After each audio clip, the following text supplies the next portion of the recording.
All right, what is up, folks? What is going on? And welcome into another episode of America's Hometown Horror. How's everybody doing? My name is Mike, and thanks for checking back in on another episode of the show. And as always, we have another episode that is packed to the gills with all kinds of horror shit. So let's jump right in. And first and foremost, here's where you can find us online on the interwebs. First is our website, which is ahpod.com. It's AHHPOD.com. You can also find us on YouTube and Facebook. Just search for America's Hometown Horror, and you will find us. And you can find all of our episodes on those platforms as well. If you're into listening to our podcast on YouTube or Facebook, hey, you do you, my friend. You can also find us on Twitter at Hometown Horror, and you can find us on Instagram at Hometown Horror Pod. And shit, you can even shoot us an email at hometownhorrorpodcast@gmail.com. Also, a reminder that we are now a member, I should say, of horrorfacts.com. Horrorfacts.com, in case you don't know, is an awesome resource for any horror fan for news, reviews, podcasts, including our podcast, as I've mentioned. Just go on there. Go to horrorfacts.com/podcasts, and you will see our show right there. So with that all being said, it's time to bring in our co-host, or my co-host, I should say. As always, I am joined by Andrew. What's up, buddy? What's up, man? How we doing? I'm doing good. Also joined by Snack and Cat. What's up? Hi. How's it going? Hi. Nobody can see you waving right now. What do you mean? That's okay. No one can see Nobody me can waving? No, everyone. No, I'm saying nobody that's listening to the show can see you waving. Oh. Never mind. Hi, well, Cat. Hi. Yes. So they can't Hello. see me snacking either then? No, That's good no, to of course know. not. And last but not least, we're also joined by our newest co-host, the one, the only, Matt Audette. What's up, buddy? How are you? What's going on? How are you? Not too much. Obviously, it probably sounds a little bit different to kick the show off here tonight because of fucking COVID. There was a little bit of a COVID scare, so we're all recording remotely, which hopefully the audio quality is good for this episode. If it is a little bit less than stellar as it usually is, then please forgive us. I'm sure we all sound great, though. I mean, it sounds good to me through the headset. Excellent. Yeah. So yeah, what's been going on, guys? I mean, what's been happening since the last time we recorded last week? Talked a little bit about shit. What did we talk about last week? Firestarter. Yeah. That's how forgettable that movie was. Yeah. I don't know. I've been just doing the same normal things, watching TV. Watched a couple movies. I was watching Freddy's Nightmares on Tubi, the 80s TV series spinoff. So that was fairly entertaining for a couple hours yesterday. I did come across that when I was scrolling through Tubi recently. That's pretty awesome that's on there. Yeah. Definitely a unique find for sure. Yeah, I liked it. It's good 80s, like super 80s junk. So I recommend Nice. it. Yeah. Excellent. Andrew, Kat, you guys been doing anything good? Watching anything good? Anything new to report before we kind of jump into our usual list of things that we want to talk about here? Because I feel like we have a lot to talk about with this movie tonight. Not really for me. No, I didn't really have. We were just busy all weekend that I didn't really get much TV time in. But Cool. Yeah. Andrew, any deep cuts to report on watching?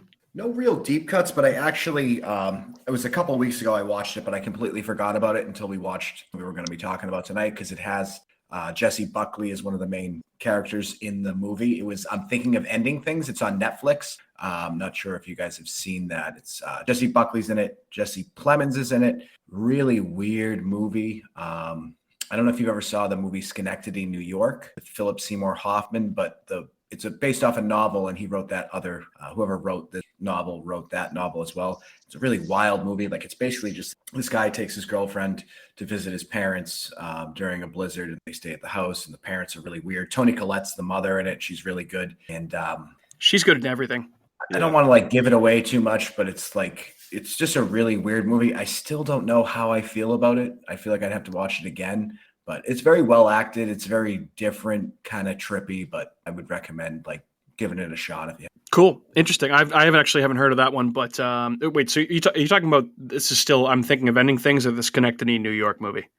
This is I'm Thinking of Ending Things. But if you have seen Schenectady, New York, the guy that wrote that book, which that movie is, wrote this book too. So it's along the same lines of just really weird. I guess you could classify it as somewhat horror. I didn't really see it as horror. It's more like a psychological kind of horror adjacent, if you will. Yeah, just creepy. Nice. That's one of those movies that I think I've had in my list for a while, and I just haven't had a chance to watch it yet. Oh my God, this is so much more awkward than it usually is on this Zoom thing. I feel like this is so fucking, this is driving me crazy. We'll catch our 2 years into this bullshit. I just feel like I don't want to talk over people. I know. It's a weird. I know. It's a weird pause thing. Yeah, there's like that slight delay, and you're like, "Is someone talking yet?" I don't know. Yeah. Like so I'm just gonna talk over everybody and say, "Fuck it, let's go." Like, we can do it. Yeah, well, I'm drinking a cup of whiskey, so once that starts getting we'll be good to go. Woo-hoo! There you go. I definitely should have grabbed some alcohol for this episode, but I decided against it at the last minute. But hey, one thing that I started watching earlier this week, just to kind of prep myself, I should first and foremost start out by saying happy Stranger Things 4 week, you guys, as the volume 1 of Stranger Things 4 drops on Friday. Everyone aware of this? Yeah, I forgot it was coming out this week, but I knew it was coming out this week. How are we going to watch all of the seasons before Friday? I don't think we're going to be able to do that. I think we're going to have to, stick with like one of those like recaps that Netflix does. I'm sure they'll have like a recap of all 3 seasons that's like 7 or 8 minutes long. I mean, I pretty much remember everything that has happened anyway. I just feel like there's been so much good TV on lately that we haven't even had time to watch it. I mean, we still haven't finished Ozark yet, and I know we got a few episodes left of that. So. But yeah, Stranger Things is coming on Friday. Pretty excited for that. That show rocks, and it's been away for way too long. I feel like they've been teasing this new season of this show for way too fucking long, and it's about goddamn time that they bring it back. Does the timeline in the show match like how much they've aged in real life? I don't know. It's actually funny you say that because I was just going to say I feel like these kids are going to be like in their 30s by the time they finish the show. For Christ's sake. I know they're doing this season and they're doing a season 5 and it's over after that. So I think that they have either already started filming season 5 or it's like done. It's like in the can, like ready to go. Yeah, because there's this volume 1 and 2 and then another season on top of that. Correct. Yeah. So volume 1 for this season comes out Friday and then volume 2 comes out in July, I believe they're saying. And I think that like I was reading somewhere, it might have been Bloody Disgusting that a lot of the episodes in volume 1 are like movie length. I think that the last 2 episodes of the season or of volume 1 are like an hour and a half long. Each episode's like an hour and 10, hour and 15 minutes long. So they're kind of going like the last season of Game of Thrones approach where everything was longer. Hopefully they stick the landing a little bit better than Game of Thrones did. Yeah. We'll see. We shall see. We shall see. Go ahead, what's killing me right now is everyone else's video is synced up except for Mike's, and it's literally like he's still talking right now while I'm talking, but it's just it's like killing me. I can't take it. But it must be your internet connection. No, like everyone else's is fine. It's just yours. It's Mike. Is the same thing happening for you and Kat, Matt? No, actually, it's Kat. Kat, Mike. Matt's is perfect for some reason. I don't know. It's our Wi-Fi. Again, a fuck you, COVID, and this is why we're not in person right now. So eat a dick, fuck you, and go away. Anywho, a couple other quick things before we jump into this movie tonight and try and have a conversation, a Zoom call here, or a restream call, I should say. Did you guys hear that one of the, saw this in the news recently, this is kind of funny. One of the child actors from Jaws just got elected the police chief on Martha's Vineyard. Did you hear about this? You hear about this? You see this? What's the deal with that? Yeah, apparently one of the kids Go ahead. I wonder how much him being in that movie, in that role, had to do with him becoming he was a police chief, right? He's the police chief, and I saw that his father, I think, was the police chief at the time that the movie was being made. So I think he has, his family has been in law enforcement on the vineyard. Story checks out then. Yeah, yeah. So he was one of the kids basically that was swimming around with the cardboard fin, playing the prank. He's like, those two were actually brothers in real life, and like one of those two brothers was elected the police chief in Martha's Vineyard, kid. Small world. Yeah, that's cool though. Fun fact: lived in Massachusetts my entire 35 years on this earth. Never been to Martha's Vineyard. Never been to Nantucket. Wow, Martha's Vineyard's awesome. It's expensive, but it's awesome. I just want to go there to go on like the Jaws tour you can do there. Mm-hmm. The beaches are fantastic. I'm not a beach guy, but we went there last summer and it's really, really nice. It was fun. Maybe this is the summer we go. Did you know that you can be topless at all Nantucket beaches now? That is new. I did hear about that. I did hear about that. Wait, it has to be voted by the attorney general. I thought it had to go to one more person to vote, but like the The town. people have spoken. Yeah. They want to let them all hang out, though. That's crazy. I mean, Let it all flop around. power to them, I guess, if that's what they want. Hey, I mean, to each their own, I suppose. Yeah. We can bring back like the free the nipple campaign. Free the nipple, baby. From Instagram to the beaches of Nantucket. Free the nipple. Correct me if I'm wrong, but do I see a nipple? Always going to bring in the Seinfeld reference, buddy. Always. Always. Oh, and Otis, I'm sure, is going to chime in from time to time here. This is going to be a great episode. I'm super excited about all this technology. One last thing before we jump into this movie here tonight. Matt, Andrew, Kat, I know I sent this to you guys earlier, but hey, so June is the 40th anniversary of John Carpenter's The Thing, and it's coming back on a limited release to theaters, including 2 showings that are going to be playing at the, Independence Mall, Kingston Collection, whatever the fuck you want to call it. So there's going to be 2 showings of The Thing in June in Kingston at the Kingston Collection. So that was a fun little thing. I'm definitely going. Yeah, it's so convenient. I have never seen. Yeah, I mean, I've never seen this movie on the big screen. Obviously, would love to, and I love that there are more and more events like this where they're replaying older movies on big screens. Like I also saw that I think it's either the end of June or beginning of July, Moonrise Cinemas, the drive-in in North Plymouth, is going to be playing Ghostbusters. I mean, I would love to check that one out too. Never been to that place, the original one. Yeah, I haven't been there either. I've heard good things though. And from what I've seen, they play some cool movies, so it's not just like silly like Pixar movies or anything. They have some legit stuff. Where it's in North Plymouth, but where in North Plymouth is it? I'm not positive. I want to say it's like on that like kind of open fieldish area. Okay. I could be totally wrong. I don't know. Yeah, I was thinking that too. I have no idea, but I've never seen it. Like I've never driven by it or anything. Yeah, I've seen it on my DoorDash app because you could like get food from there. We did see a movie at the Plymouth Plantation movie theater, which was interesting when we saw that with those 2 grandmas that were there. Pretty fun. Yeah, that was an interesting experience seeing last night in Soho with all those older people that were like, "What the fuck is this movie?" My buddy saw movie it was there great as well. Yeah, nice. A couple, I'd say more than a couple, probably 4 years ago, I went with a buddy down to this like really old like play theater. I want to say it was in like Dennis Yarmouth. It was like pretty far down Cape, and they did a screening of the original Evil Dead, and that was really cool. That's it was awesome. A lot of fun. Yeah, it was like the week of awesome. Halloween. Yeah, it was sick. So I would love to do something like that. Yeah. Yeah, I mean, I think Matt, you did this too, but when during COVID, when Barrett's was doing the drive-in Screens and Screams, and they were doing the double features, did you guys go to one of those?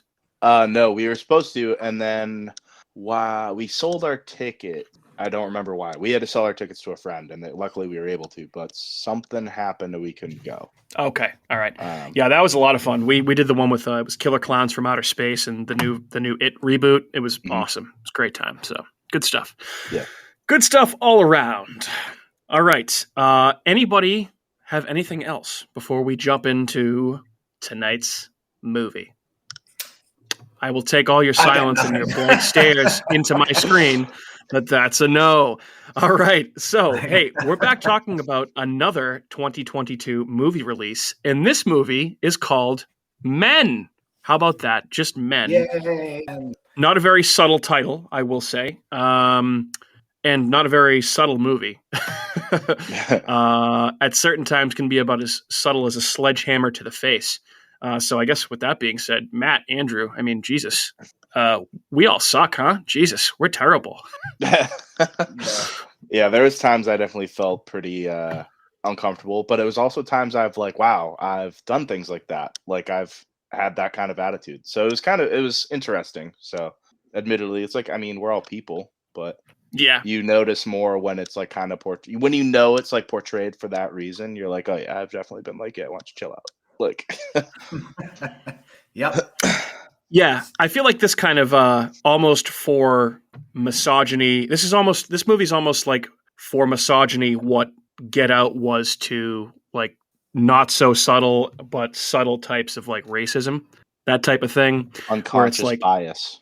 Exactly, like that type of stuff. And I'm sure we'll get more and more into that as we go throughout the movie here. But I mean, Jesus Christ, man, oh man, what a weird ass movie this was.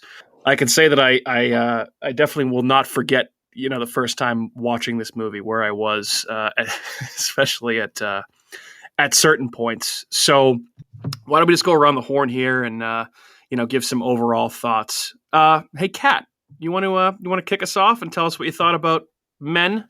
Sure. From a lady's point of view. Sure, from a lady's point of view, absolutely. I mean, my my initial thoughts from when the movie started to when the movie ended were completely different. Um, like in the beginning, it was awesome. It's kind of this artsy movie. It takes place in where like somewhere in Europe. Like she said, she's from London, right? England. Yeah. England. So like it reminded me when I went to Ireland of all the pretty the roads there and it's scenic and all that stuff. So I was like, oh, this is cool. The way they shot it was like artsy and stuff. So I said, oh, this is like totally right up my alley. I'm gonna really like this.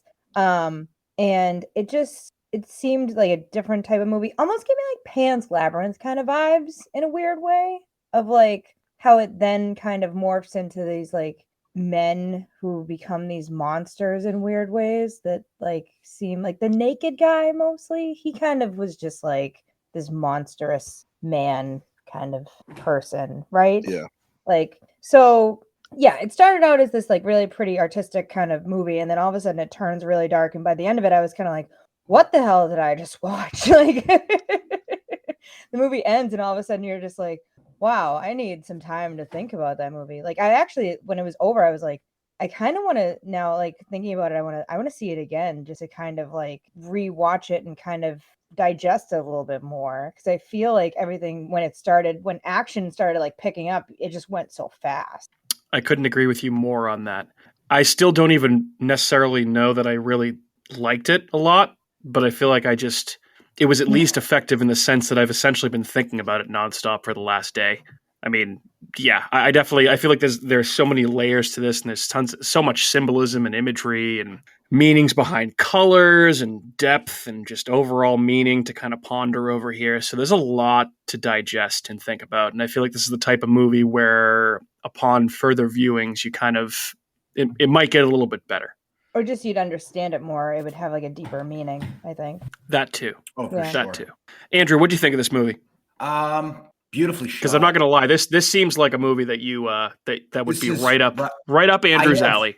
I have plenty of madness to get into later. I don't want to do it right off the bat because there might be some spoilers in it, but just my general theories of the movie and stuff like that. Because this is one of the first movies since we've been doing the podcast that I went into completely blind. And even after watching it, I remained completely blind. I didn't read any reviews. I didn't look up anything about it. I just wanted to keep my own thoughts and see where they land. I know, Matt, you looked into a little bit and you kind of mentioned that it's very open for interpretation, which a movie like this makes sense. To me, it felt a lot like if you've ever seen Mother. I don't think it was necessarily as good as Mother. I love that movie. I think Mother, like Matt, you had that in like your top 5 of the 2010s, I believe. Yeah. That's a phenomenal movie. This movie, I feel like upon further viewing might get better and better, or it might get worse and worse, but I thought it was extremely well acted. Rory Kinnear was fantastic. I mean, he was like Michael Myers in this movie. Yeah, he was. Not the horror Michael Myers, like the Gold member and Gold, whatever it is, Austin Powers. Austin Powers. Yeah. Which he actually has a new show on Netflix. I saw the first episode of it. It's a little strange, but not a bad watch. Yeah, Jessie Buckley was awesome. I feel like I love movies with a lot of symbolism and imagery and just deeper meaning, because I feel like even when the movie doesn't have any action or anything going on, there's stuff that you pick up, look for, enjoy, especially a movie like this where I have a certain very religious background from when I was younger. So there's a lot of stuff that I pick up watching these movies that I find interesting. So I thought this was just a really good movie. I don't know how much I like it is like you were saying, Mike, or if I was just like shocked watching it, but it's definitely, there's no doubt it's not a memorable movie. I'll never forget watching this. Yeah, for sure. And I also, I mean, there's a ton of religious, symbolism in this. I mean, just from even one of the first shots of the movie, I mean, there, callbacks to like Adam and Eve, forbidden fruit, that type of thing. A lot of pagan elements in this, because I thought this was very much like a folk horror movie, which Matt, I know is one of your favorite subgenres in horror. So I would love to hear your thoughts on this movie, because I know that we all were kind of sharing our state of shock after walking out of the theater of seeing this, but I don't really think we've talked too much about our feelings about it. So Matt, I'd be really interested to hear what you have to say about this. Yeah, so I feel like I looked the most into it before seeing it, and possibly the most into it after seeing it as well. I spent a lot of time yesterday watching a few things about it and just reading some reviews and some interviews with Alex Garland and Jesse Buckley and stuff like that. I know that there's that whole symbol with that like tree man stone that they find in the church. And then you see that other stone on the other side, which is what looks like a kind of a man, but a woman giving birth. Like it's hard to make out. It's a very like weird, old, ancient looking image. But I have some details on those, which we can get into at any point. So I have the Yeah. names for them and everything too. But I know that it was supposed to be kind of like a folk horror. I know that the naked stalker guy is supposed to kind of represent that tree man, or the like almost like a Green Knight type deal. Where I thought the movie was very good. I thought it was very well made in terms of being a well-produced movie. I thought the acting was incredible. I thought Rory Kinnear was extremely funny and also very sinister at the same time. Jesse Buckley did a great job as well of just being just very a normal person. Like it was just like this was just a lady who's just going through some shit and she's trying to work it out. There was nothing was forced. It wasn't like I felt like I had to go above and beyond to kind of feel bad or enjoy her character. It was just everything between the characters was very natural. And I think that kind of speaks to what the content between the men and the women has to say in general about society, is that you're watching these conversations and you're like, oh yeah, I guess that does happen a lot. And it is an uncomfortable conversation to be had. But I think it was an important, just an important note on daily life. So, but then it totally, the last third act devolves into just mayhem. And that's where I kind of had to look into a little more afterwards and try to hear some other people's thoughts and this, that, and the other thing.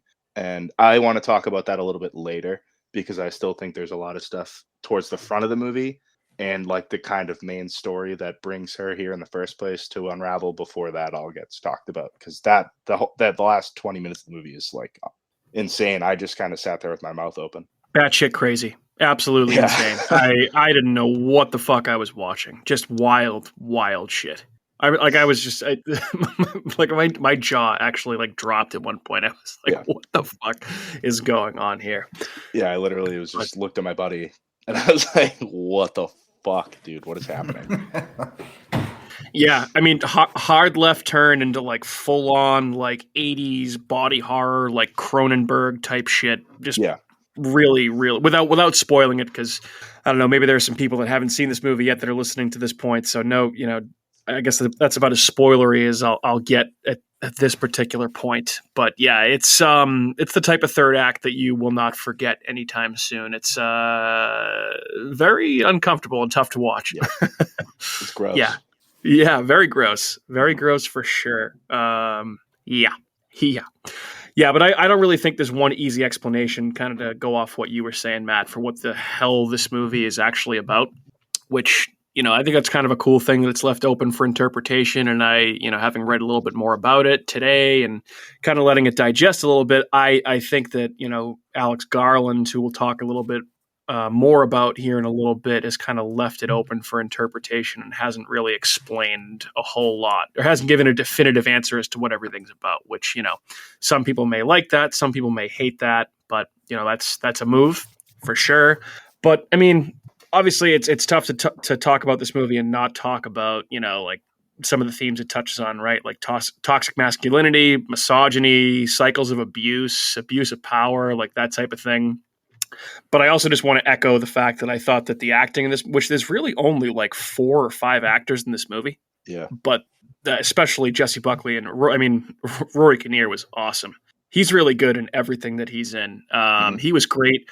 He's in all the new Bond movies with Daniel Craig. He was actually awesome in Penny Dreadful. If any of you guys have watched that show, I know Kat and I watched it. He plays the newer version of like Frankenstein's monster. He's awesome in that. Very memorable role in the pilot episode of Black Mirror, where he may or may not fornicate with a barnyard animal, which is tough to pull off in a way that's dramatic and serious, but he manages to do it. So I don't know. I thought that he was fantastic, and I was trying to put my finger on where I've seen Jessie Buckley before. I don't think I've seen a lot of stuff that she's been in. Andrew, I know you mentioned that one particular movie. She was also in Chernobyl, which was an awesome show. That was. Was she one of the nurses? Show. I believe so. I believe she was, but she was in that, and that show was awesome, but also like a very heavy, fucked up show. Yeah. But she's been in a bunch of other stuff. I feel like she's an up and coming name to watch for because she's great in this. So yeah, she was nominated for an Oscar, 2021 for a movie, The Lost Daughter. She was nominated for a supporting actress role, which I thought was very impressive, obviously. And then she was in another movie called Beast, which I've heard is very good. But that's really it. I know in Fargo, the TV show. I did see that as well. I actually like that show, but I haven't seen the season that she's in. But I knew she was in it. I saw like her IMDb thing and saw that. But I know that there was a lot of credit to her just for being Oscar nominated and then being able to be a horror movie actress. That's always cool. Oh, for sure. And I feel like you're starting to see that, not starting to see that, but you see that more and more with, very serious, dramatic actors taking on these roles in horror movies. And that's just a great thing, Mm-hmm. All right, cool. So real quick, where do you think this might rank for movies this year? I know we kind of we did all this last week with Firestarter, so I don't necessarily want to rehash the entire thing. But I mean, in terms of what you guys have seen this year, I mean, which we have like Scream, X, The Cursed. I think we can all safely say that Firestarter is probably towards the bottom of our list for some of those movies. But I mean, towards the top, towards the bottom, thoughts all around. Kat, why don't you go first? I'd say definitely towards the top for me. I liked it overall. It was graphic, but I mean, I still liked the movie. Definitely better than Firestarter. Yeah. But yeah, it doesn't take very much for that. Yeah, I mean, I think I probably liked it more than Scream just because it was a way better movie, like shot better, everything was better about it. So probably one of my top couple movies this year. I mean, that's a huge admission for you to say that this movie is better than Scream. So safe to say you like the movie quite a bit. Yeah. Shocking. Andrew, what about you? I would put this at the top so far from at least the mainstream movies I've seen. I don't know, not been maybe honest, but I think that, this would probably be my top pick of the year so far. Just the way it's done, beautiful. It's just a beautifully done movie, which goes a long way with me in this. Like I said, the symbolism and all that stuff. This is close to the top for me too. I think this is definitely the most interesting movie that I've seen this year so far. And it gives you the most to think about and digest and chew on and think about what the meaning is. So I'm with you guys there, Mr. Audette. What about you? I think that this, in terms of a film being made, this is the better movie. It's the best movie so far. My favorite. I liked X. I thought X was a lot of fun. So I like X more, but I think this is a better movie, if that makes sense. Makes perfect sense. I enjoyed X more, but in terms of like filmmaking and like really viewing the movie and the story and how serious it took itself, this is a better movie. X is definitely more of a straightforward movie in terms of plot. This is definitely a more artsy, more of a film, if you will. Yeah. So actually, that's a perfect segue. So let's do the same thing that we did here. Matt, I think this was the last week that we had before you were on permanently. It's time to play Better or Worse, the A24 edition. So we just talked about X. Rapid fire, you guys. Was Men better or worse than the following A24 movies? The Witch. I say The Witch was better. Yeah, I like The Witch better, personally. Anyone else? I like The Witch better, yeah. Yeah, I think I'll go with Witch too. Okay, how about which way are you going? What was Green Room, better or worse than Men? I love Green Room, so I'm gonna pick that one well over Men. I'm with you too, Andrew. Green Kat? Room's a lot more entertaining, but I haven't seen it. Yeah, I think you did see it, but that's okay. We'll just move on. Let's go with yes. Guys, is Men better or worse than The Black Coat's Daughter? I liked Black Coat's Daughter better personally. I liked Men. I feel like I don't tough. remember I'm Black torn. Coat's Daughter now. It was so God, long really? ago. Oh my God, it was like a year ago you watched this movie. Jeez. I watched it once. Like, I don't remember. That's You know how many movies tough. I watch? That you actually watch, or you're looking at your phone while you're watching? I mean, if I watch the trailer, then I'd be like, oh, yeah. So I guess, I don't know. I gotta go with. I'm gonna go with the tie. That's Tie. tough. Yeah, Okay. I can't. No, that's lame. How about Hereditary? Hereditary's better. Hereditary. Hereditary's better. Hereditary's better. Okay. Here's an interesting one. I'm waiting for this one. Midsommar or Men? I like Midsommar better. I saw that in theaters twice. I was blown away by that movie. I feel like I need Andrew? to see it again to Pat? really. I liked Men better. I think I liked Men better too, but I want to like Midsommar though. I think I hated it initially, but I want to like rewatch it and give it another chance. You should. I feel the same way. I feel like I walked out of this movie liking it better than Midsommar. I feel like I need to give that movie another chance. I feel like this movie would actually be a perfect like pairing for a double feature with Midsommar. One of the things that I think all these movies have in common, at least A24 has a very unique way of putting you inside of situations that you have absolutely no business. For example, with Midsommar and Hereditary, you're watching people grieve the loss of their family members, which is an incredibly private and devastating experience. And you're right there with them. And I've always found that very interesting to see in a movie, because you don't really get to see that like deep sadness that you see from Toni Collette and from Florence Pugh. And kind of the same with this movie, where it deals with a divorce, it deals with suicide and like these kind of things. And it's just, you're seeing this argument that kind of leads down this crazy, very, very dark, private path. And for some reason, you're just there. You're watching it happen, and you're a fly on the wall for these two people's pivotal moment in their lives and end of their lives. So they have a very unique way of kind of exposing you to things that you really are. They're very behind closed doors. I think it's fascinating that they do that, and they put it on a big screen. These are big, wide release movies that are kind of, I almost want to use the word taboo, but I think that's a little over the top, but it almost is like it's taboo. Like we're seeing things where we shouldn't be. True. But I think the real world is just real. It's a real situation that everyone experiences throughout their life in one way or another. And they just are brave enough to put that out there. And it goes to show that like people kind of want to see that type of stuff. You might not think you do, but then you see it and you go, wow, I feel like it's a good way to help people, even if they're grieving on their own way. Realize that we're not alone in this. Like everyone experiences grief, trauma in their own way. I don't know. Yeah. I guess very deep, Matt. Very deep. Yeah, well said. Well said. Yeah, A24 definitely knows how to make you feel like a bag of shit walking out of one of their movies for sure. Speaking of bags of shit, one last comparison. Andrew, I know your answer because I know my answer as well. What was better, Men or The Lighthouse? Oh, The Lighthouse. I agree. I fucking love The Lighthouse. I like Men better. Why are you raising your hand? I have a question. Isn't Last Night in Soho an A24? It was not an A24 movie. I don't believe it was. I can find out. Very well could have been. I mean, it seems like it's right up that alley. So. It's Edgar Wright, right? I'm looking it up. Keep talking. No, I know Edgar Wright did a movie. I'm not sure if the A24 ties before that. You know what I didn't know was that Alex Garland wrote 28 Days Later. I was actually, I was going to bring that up. I was like, that's wild. Yeah, that is wild. Yeah, he's a frequent collaborator with Danny Boyle. And Last Night in Soho was distributed by Universal and Focus Pictures, so it was not an A24 movie. Okay. Too flashy and too big of a budget for A24, I think. Was Shaun of the Dead Universal? Shaun of the Dead was Universal. And Focus. So yeah, same thing. Yeah. Yep.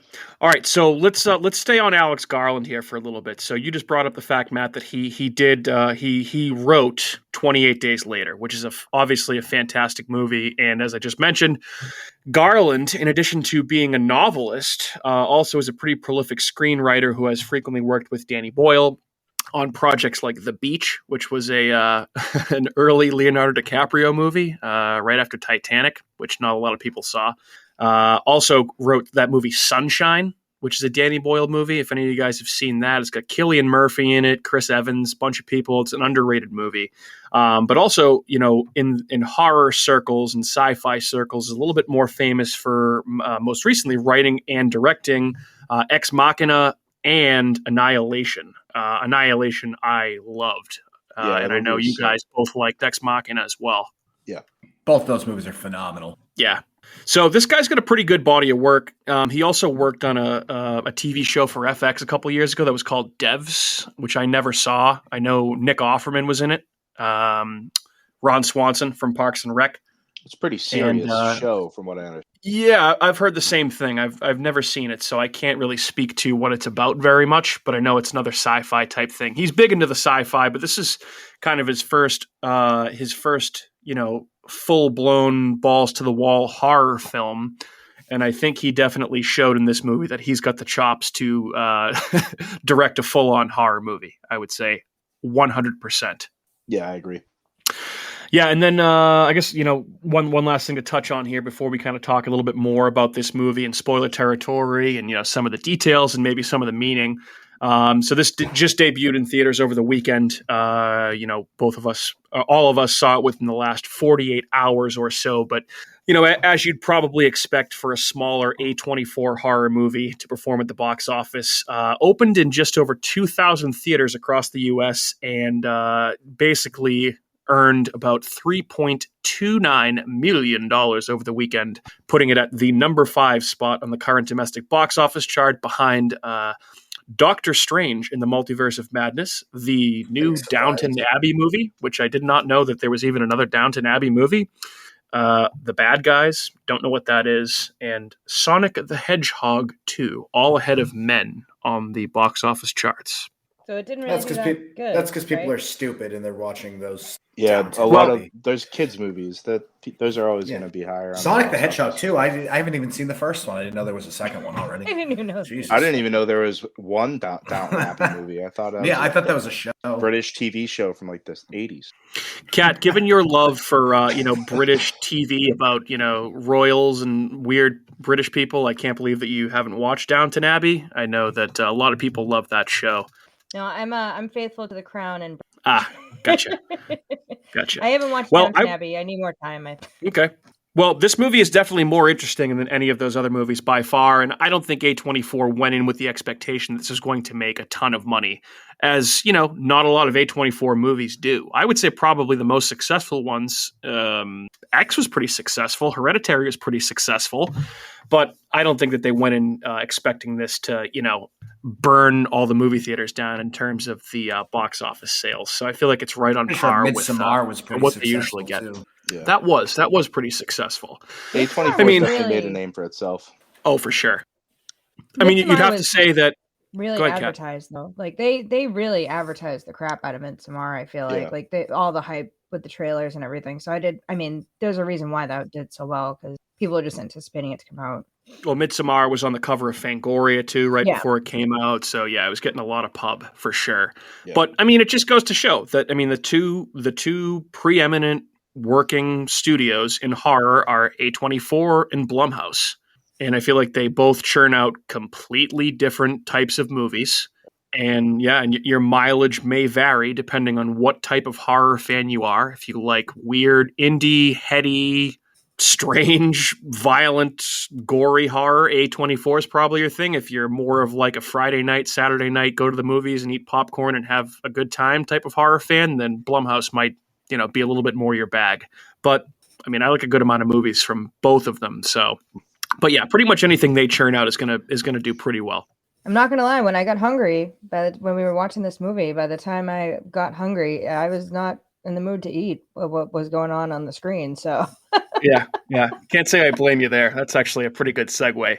So before we dive into a little bit more of the gory details about some more of this movie, why don't we pause real quick for a word from our sponsors? We'll be back in 90 seconds. It's official. The critics' decision is in. Spooky World is spooktacular. Enter the new black hole. If you dare. Or the new horror House of Wax. This year, don't miss the real Jason, Bobby Pickett, or Alice Cooper. Phone the 24-hour Spooky World hotline.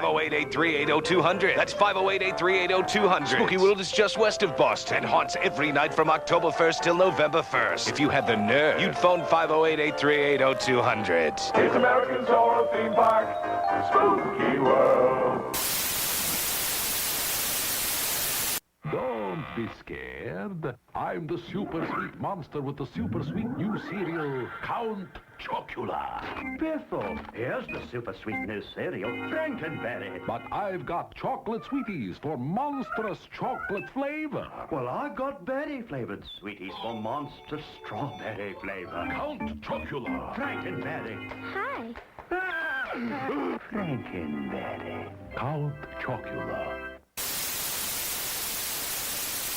Sleepy Clovers! Alive! It's alive! It's alive! The new face of evil is going to scare you to death. Barrett's Haunted Mansion. It's killer this year. Then right next door to the Abington Ale House. Barrett's Haunted Mansion. Eat, drink, and be scary. Go to bhmansion.com. And we're back. All right, thanks again to our sponsors.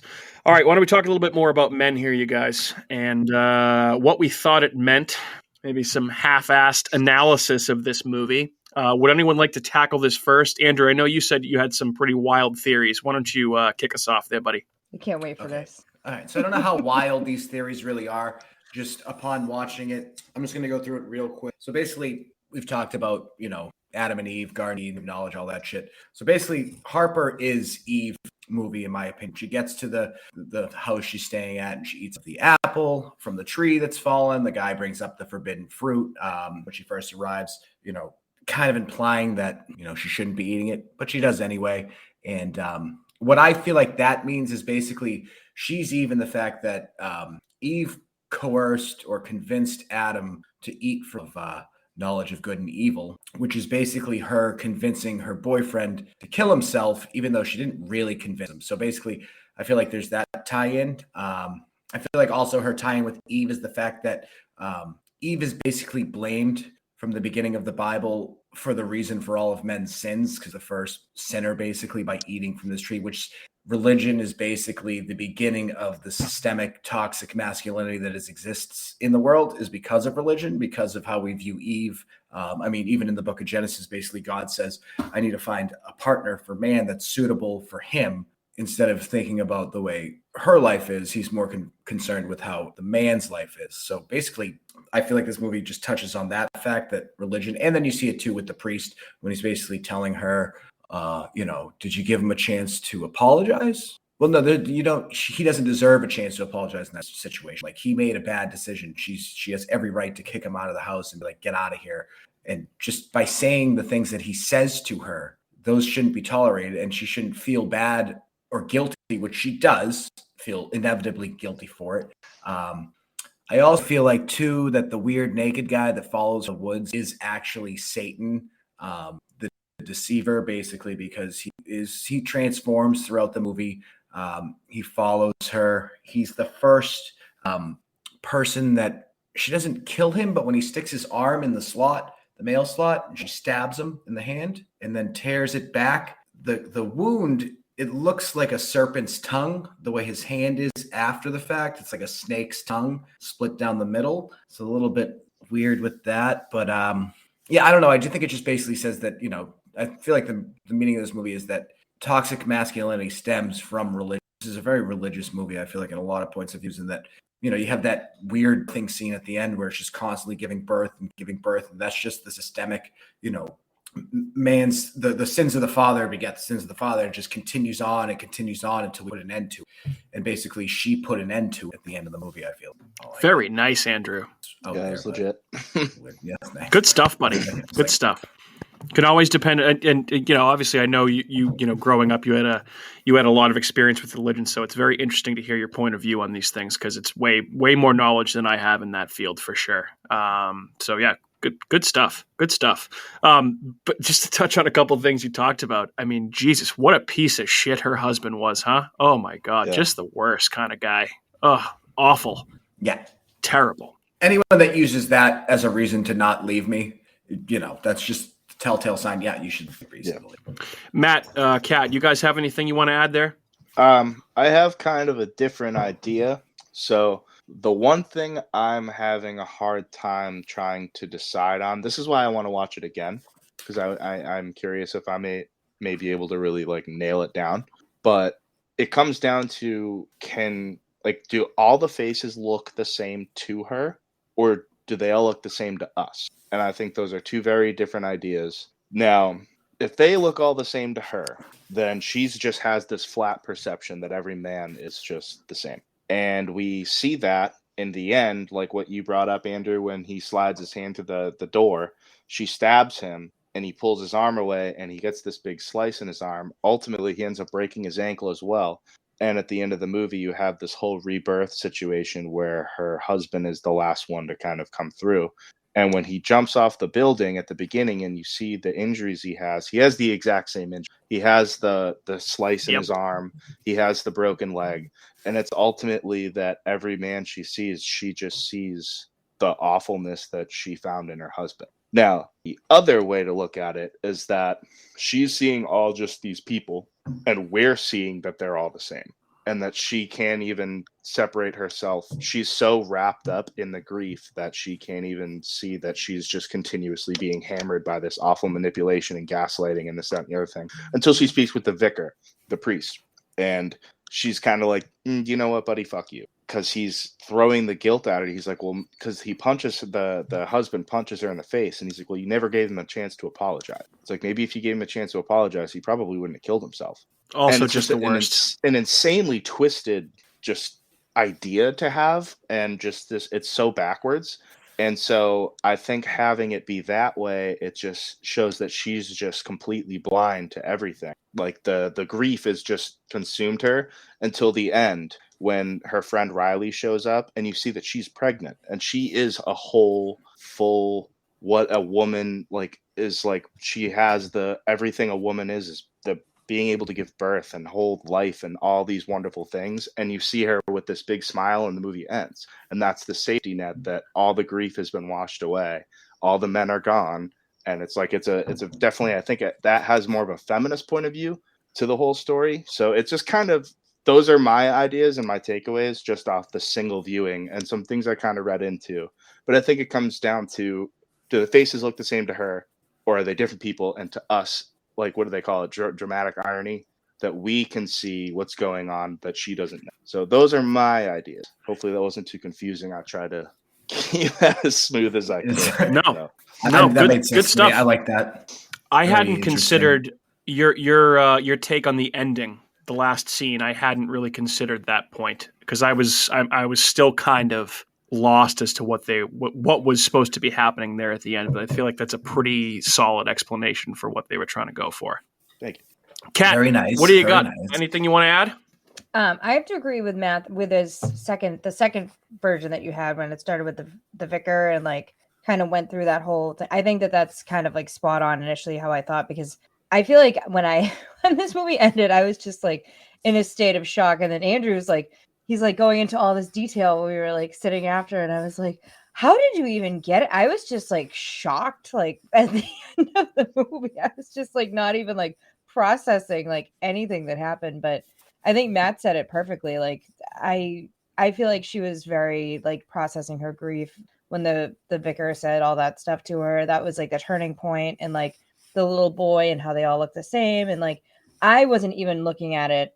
I was like, oh, that guy kind of looks like that guy, or that guy kind of looks like that guy. Like I didn't really put it together in that movie until later on, that I was like, oh wait, they're all the same guy. But is the cop the same guy too? Yes. Yep. Well, that was the thing. They're all the same guy.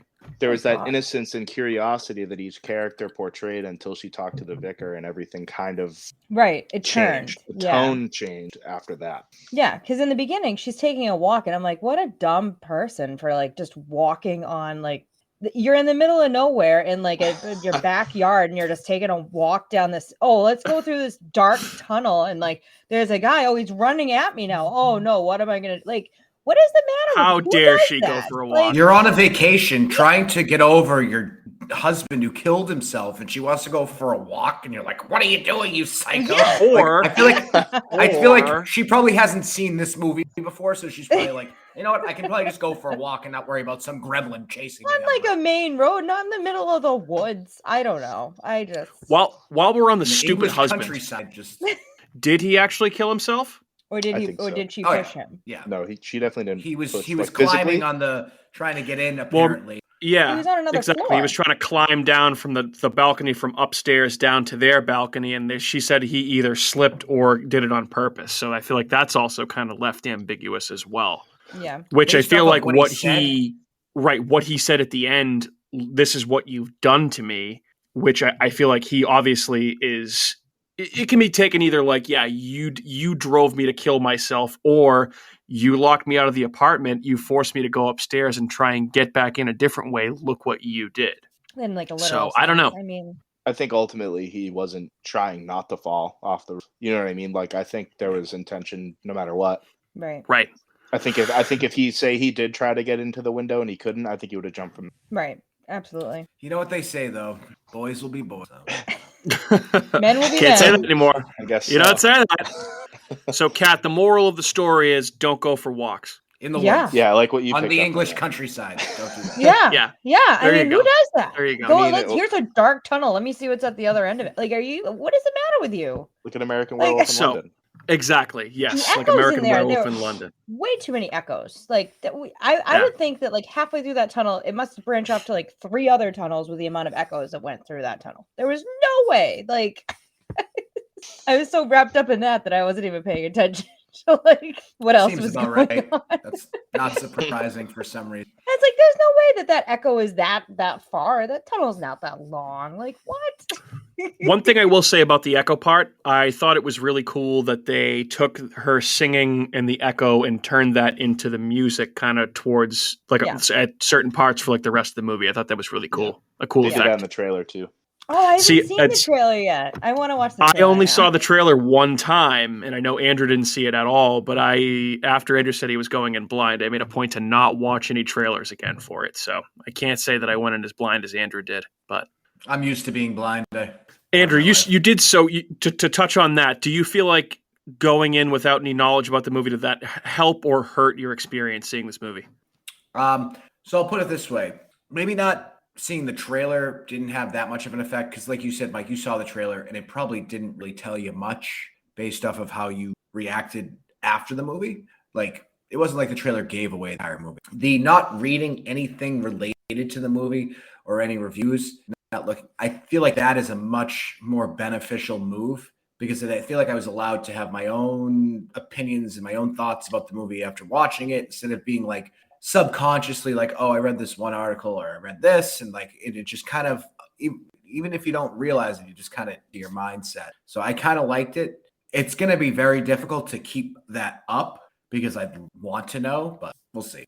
Yeah, it's gonna be a different experience. Try not to read anything about like Nope or the new Hellraiser movie or anything. I'm not going to read you. anything about that, but I'll watch all the I don't think we're trailers. gonna get anything about Nope.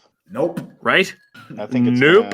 I think it's purposely going to be left to just kind of you wait till the movie comes out and you see it. Even the trailer that plays before the movie, I think it's the same one that was the Super Bowl spot trailer anyway.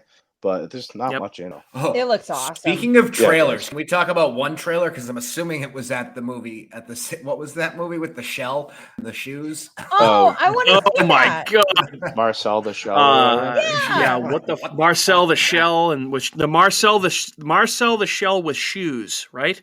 I feel like I'm that's going to tell you. That I'm was like an telling you old right YouTube now. thing for a while. Like Oh, I remember really? that back when I was in like middle school. No really? shit. Yeah. That was a thing. Yeah. Marcel. Secretly, the I'm going to watch that movie when it comes out on like streaming. Cry services. wicked hard. Yeah. Oh yeah. 100%. That thing came I'm on in gonna the theater, and I cuddle was with like, my cat. did I? and cry?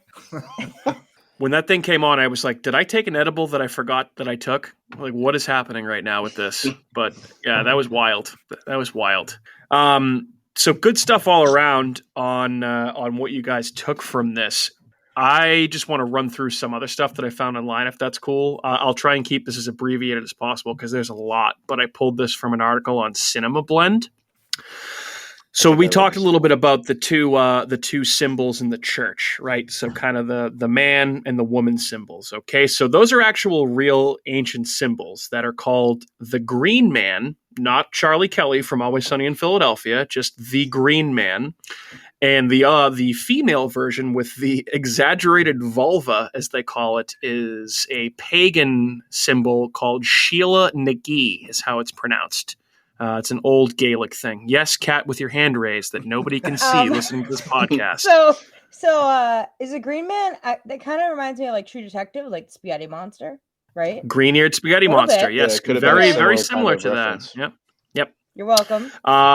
So yeah, Sheila Nagee were basically are carvings that date back centuries that depict a woman spreading her legs and using her hands to stretch her vulva. We first see this imagery when Harper discovers the small church while she's exploring, and it returns in horrifying fashion during the third act's disturbing birthing sequence. That is putting it mildly. The Green Man is also first seen as a carving in the church, seen on the basin in the middle of the room, but is personified as well. The Feral Man, who stalks Harper after she discovers him in the echoing tunnel, transforms into a human depiction of the symbol after we see him applying foliage to his face. And by the end of Men, he fully reflects what the Green Man is said to represent: rebirth. As noted, the Green Man is just one of many men in the English countryside sporting Rory Kinnear's face. And more than just being unified as possessors of Y chromosomes, there is important symbolism in all the parts as societal archetypes.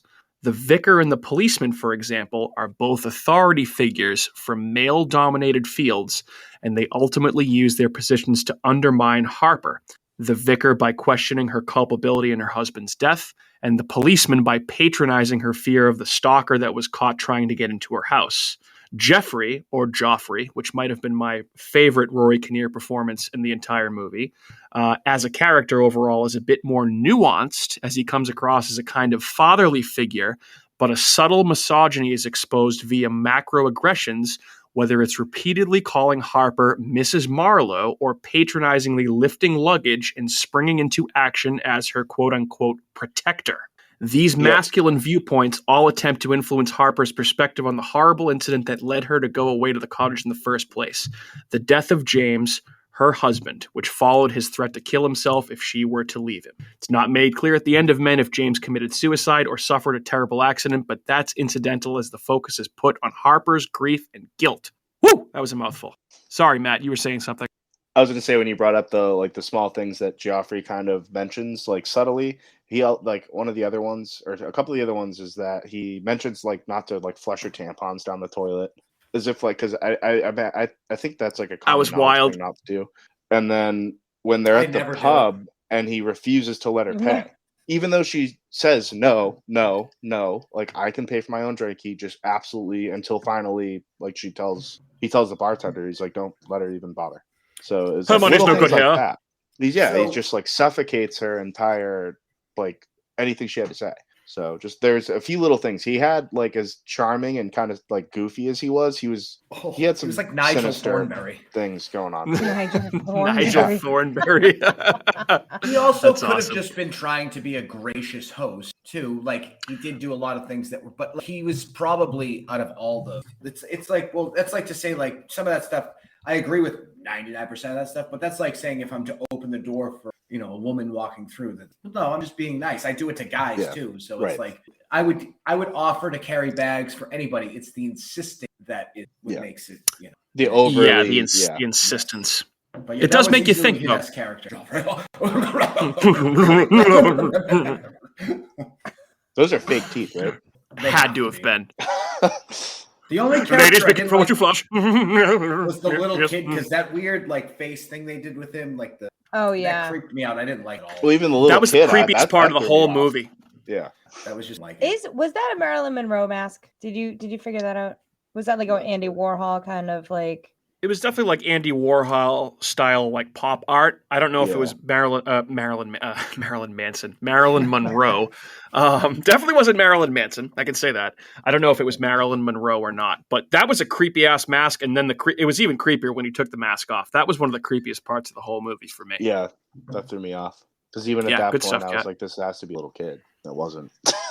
No. Now, just curious, are there any theories out there that this possibly is just all in her head? And she's experienced, this is how she's dealing with the trauma of what happened to her. And she's in some psych ward, because it's a little wild, but I mean, there's probably, but I feel like that would be a cop out. Yeah, that would be it's just a dream. Oh, cool. Yeah. I was kind of thinking that initially. I was like, this lady's now hallucinating that all of this stuff is happening, and it's gonna like someone's going to come in and be like, what do you mean someone broke into your house? What do you mean this happened? Like, and it would all be fixed and it would all be like all in our head. Like, I totally expected that to happen. Well, she killed somebody. Point. Right. One thing I also thought of too, and I didn't see this in any articles, but I read something somewhere that there's a term for it, and I forget what the term is, but that the root of all, misogyny and basically, men hating on women, to put it stupidly, because I can't think of a better way of putting it, is like a subconscious effect that men are jealous that women are able to give birth and men aren't. It's like the one thing that men can't have. And because of that, there's like this inherent jealousy towards women. There's a term for it. I forget exactly what it is, but I also, I thought of that watching this movie as well, especially seeing like the birthing scenes at the end. That led a lot of thoughts running through my head, but that was definitely a very strange thing. What else we got on Men, you guys? I liked it. It was a good movie. I think it's worth seeing. I don't really want to go deep into like how it ends, because I think it's a really, really big explosive ending. It's a gut punch. It's crazy. It's out of control. And I think if you go into it not really know, like, you can talk about rebirth, but like you don't really know what you're about to see if you go and see it. So unless you spoil it on your own, I think it's a cool movie. So I don't even know if we were to describe the last 20 minutes of the movie that it would do it justice. I feel like you just have to see it, because once you see it, you can't unsee it, Yeah, I'd say go that's see true. it, and then maybe even. And go it's see not it like again. it is over quickly either. No, not at all. It's drags. And it keeps getting worse and Yeah, worse every time. Yeah. Here's a question point for I you was- guys. Go ahead, Kat. I was just gonna say, at one point I was just like, how much more of this is gonna happen? I'm just looking at the screen like, Yeah, do it's I keep agonizing. watching this? What was more uncomfortable to watch? That scene in this movie or the sawed in half scene from Terrifier? Oh, This scene. Yeah, This one it was took much worse. forever. Yeah. So did the sawed in half scene. I feel like it You was shorter. saw everything. It was shorter. Yeah. See, that's I true. even think that the kitchen argument that they have was I thought that emotionally was a rougher scene to watch. I thought that was harsh, especially when he punches her in the face. It was horrible, Terrible. Yeah. And it's even worse. It's even worse because you know it happens all the time, everywhere, to a lot of people in unfortunate circumstances, which makes it a real world horror, which just sucks. So yeah, it definitely has some pretty triggering aspects to it. I guess there's hard elements. This could be this is a tough watch for 99%. Yeah, in more ways than one, too. Oh yeah, everybody's as wild as most of them. Like, yeah, I like this. It's awesome. Understandable. I mean, I feel like this is definitely not going to be for every horror fan, and I can't necessarily say I would blame anyone that said that they were turned off by this movie. I get it. People like different types of stuff. So what can you say? This is definitely one of those movies where I'm gonna like suggest watching it just so I can. Hey, you ready? I don't think you're ready for this. I don't think you're ready for this jelly. It happens out of nowhere. All of a sudden, Yeah. it's just, you're like, whoa, wait, what the fuck am I looking at? Yeah. Yeah. It's like, what? Why is he really fat all of a sudden? Like, oh my the God, body horror okay. gets real. And it looks Now, Mike, Kat, imagine being at Plymouth Plantation watching this movie, sitting next to someone's grandparents during that scene, like, oh my God, what are we watching right now? Someone walked out when I saw it. Oh, really? Really? Actually, yeah, he walked out. I couldn't tell if it was a man or a woman. They're way further up, and it was dark, but it was during the fight, the kitchen fight. They walked out. Wow. Yeah. Wow. Okay. You just reminded me of it, though, because I was like, oh, they probably... Yeah, that makes sense. All right. Kat, Andrew, final thoughts on Men. Bueller. Men suck. I mean, that's my general thesis of the movie. Men suck. My thoughts on men, they suck. Men equals bad. I like not in the sense of the movie though. It's cool. I definitely awesome. Cool's not the right word. Yeah. Yeah, it's if you're a horror fan, you need to see it. It's going to be probably one of the most talked about horror movies of the year, I would say, just in terms for the ending alone, and you probably don't want to miss it. And you certainly will remember where you were when you saw it. That's for goddamn sure. Try and go see it in theaters if you can. Absolutely. It's good for you. Get out of the house, go to the theater, and go see a fucking movie. Right on. I don't know about snacks during this movie though. No. Yeah, don't snack. No don't snacks. snack. I had a hot dog. Thankfully, before. I was.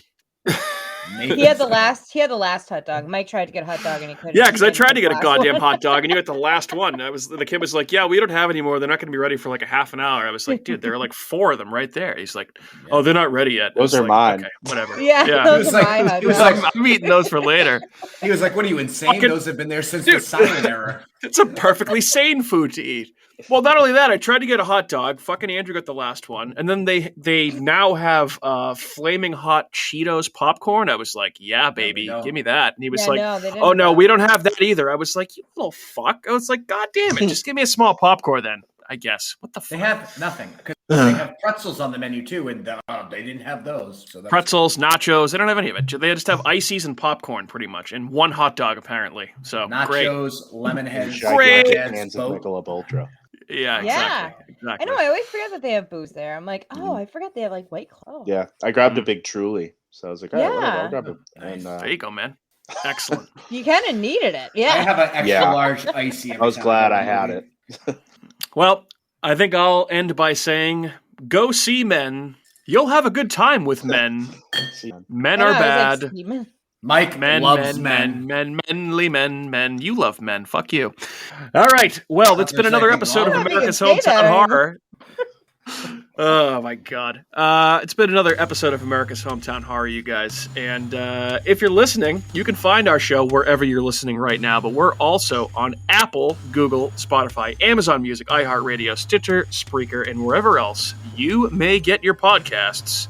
My name is Mike. I've been joined by my fellow co-hosts Andrew, Kat, and Matt.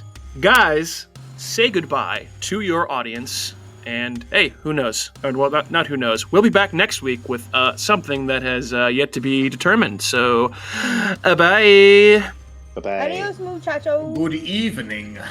Good evening. I hate that you say that. That's so Good weird. evening.